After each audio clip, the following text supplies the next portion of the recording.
Hey everybody, welcome back. It's Joe Wednesday. How are you? Good to see you.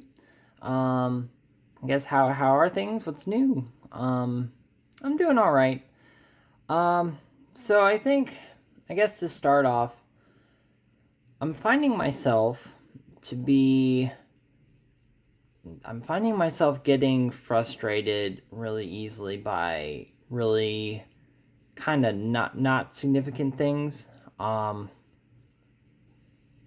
I have been seeing a therapist for a while. I don't see her too regularly anymore, but I know one of the things that we've talked about many times is just like if you if you think about like stress levels and if just arbitrarily rate them from 1 to 10, or something like that. If you're constantly sitting at like 9 and 10 already, then it really doesn't matter what it is that so if it doesn't matter what happens in the moment because it's like and anything is going to set you off, right? Anything's going to push you past your stressor because you're already so stressed out. Um so I've been attempting, obviously, through like the tennis stuff, and then even like the video editing stuff that I've been starting to get into. Like I've really just been trying to find like new fun things that I could do to kind of outlet some stress. So I wish it would have greater effect sooner versus later, I guess, is what I'm ultimately getting at. Um, but at the same time, I think I just need to cut myself a little bit of slack because, I'm obviously not the only one in that situation right now. But as a lot of you guys know, I've been here long before 2020 and long before COVID stuff happened.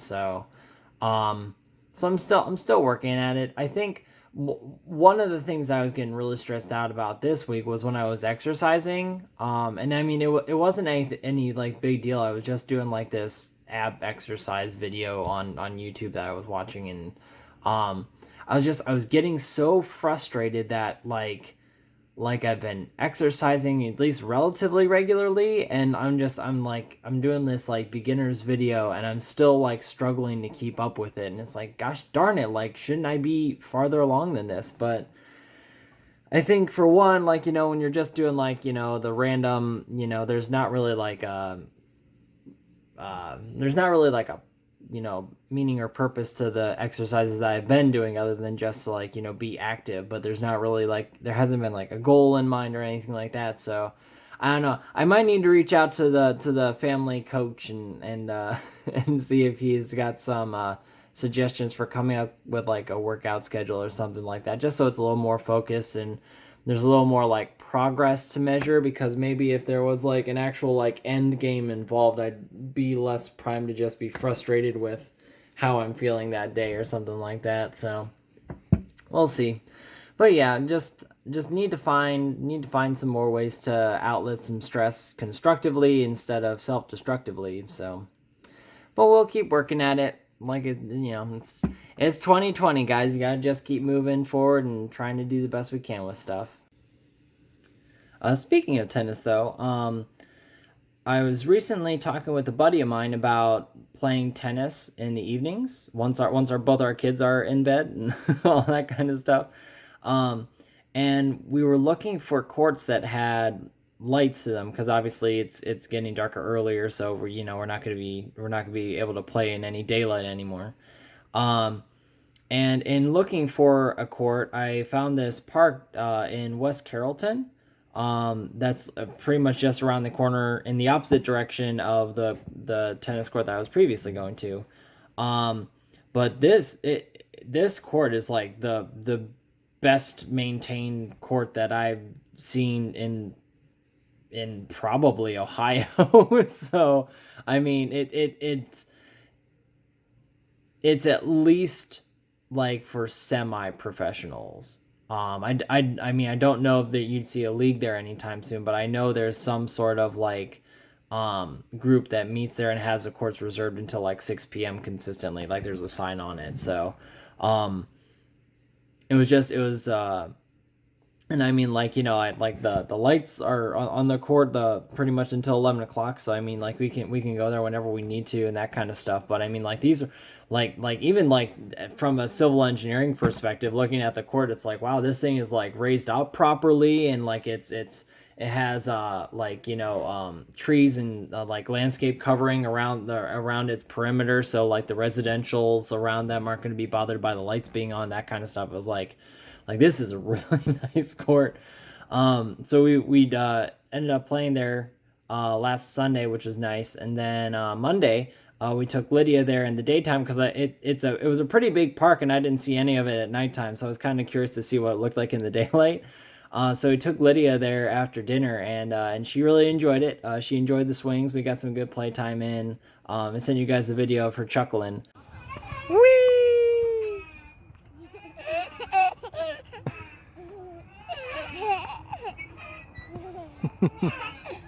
uh, so yeah, so that was a bit of an adventure that we went on this weekend.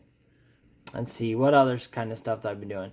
I'm nearing the end of like season 6 of Blacklist. I don't think I've mentioned on here that I've been watching that, but it's a freaking good show. I've really been liking it. I think it's actually something that the dad's been watching too. But so generally speaking, I don't typically know actors by name. I think it's just kind of a personal choice by me to kind of put a degree of separation between me and the actor, because I mean it's probably like a whole other conversation of like how involved like people are with their, like, you know, the stars that they like and that kind of stuff. But I think like you know, I can't make any big social change in that regard, but like I think just for me personally, like me not knowing the actors by name is more like, you know, like I'm really just investing in the character they're portraying instead of like the person they are outside of it.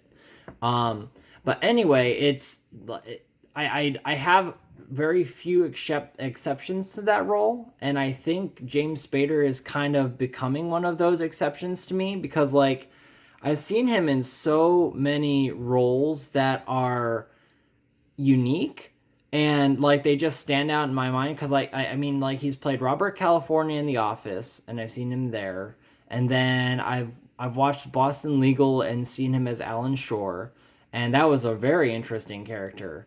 And then to see him in The Blacklist as this Raymond Reddington, like crime lord guy, it's like his characters are just so intriguing, and but like they're like layered, you know. And I mean, and like the way he portrays like how his character is like thinking about things, and like the codes that they kind of adhere to, it's really cool to see his character, like all the different characters that he's played and all the like layers that they have. So the yeah, I think I'm just circling the drain on that now, but like I really like the show. I really like James Spader and the characters that he plays.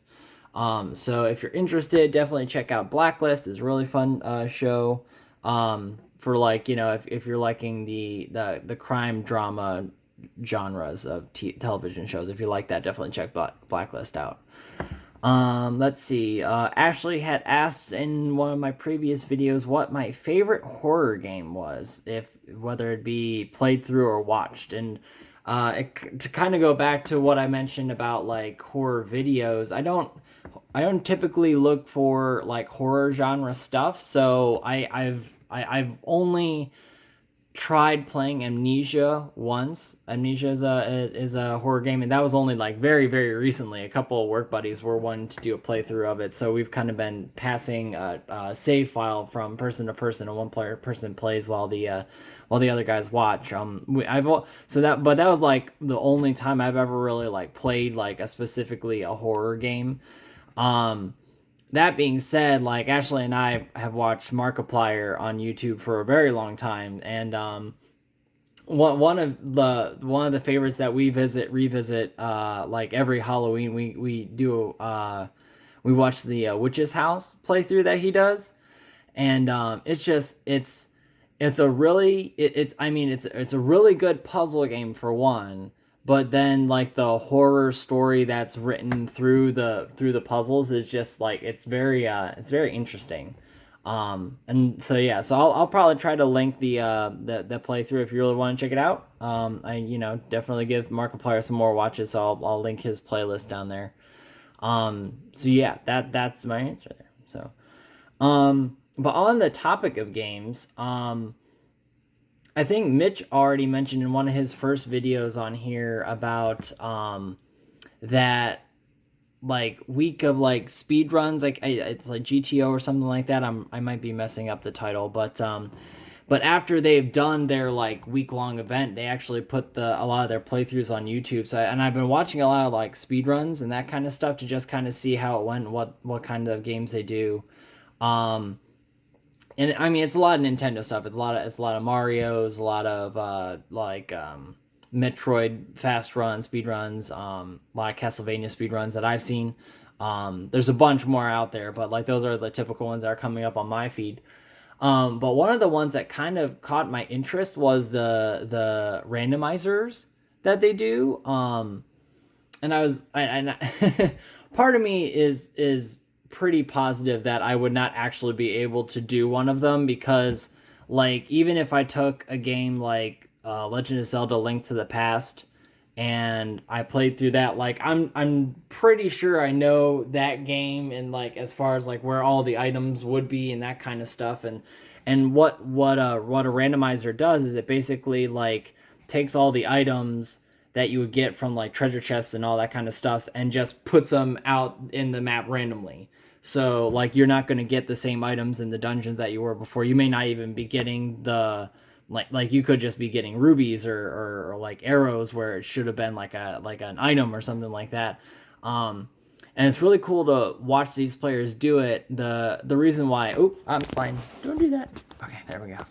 We're back. Okay.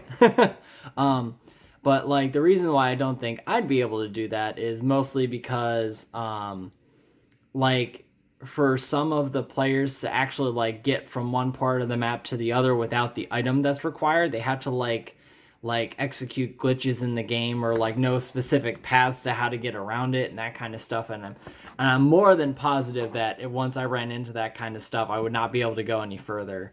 But I at least want to I kind of want to see if I can find the files and give it a try because just to see. I mean, if it's a flop, it's a flop. But I mean, like I think it would actually be fun to try. So we'll see. Maybe I'll put it on a channel since apparently I'm making a semi career out of this. So thanks, Mitch. But yeah, well, anyway, so that's it. That's all I got for today. Again, for like my new subscribers because I'm up to like 12 now. If anybody like has any like questions and stuff, you can like leave a comment, and I've been bringing them up in the videos. So, if you want to do that, feel free to comment. Yeah, it's not just limited to family. If you're wanting to know something, just feel free to jump into the conversation. So, but alrighty, well, I'll talk to you later, guys. Love you.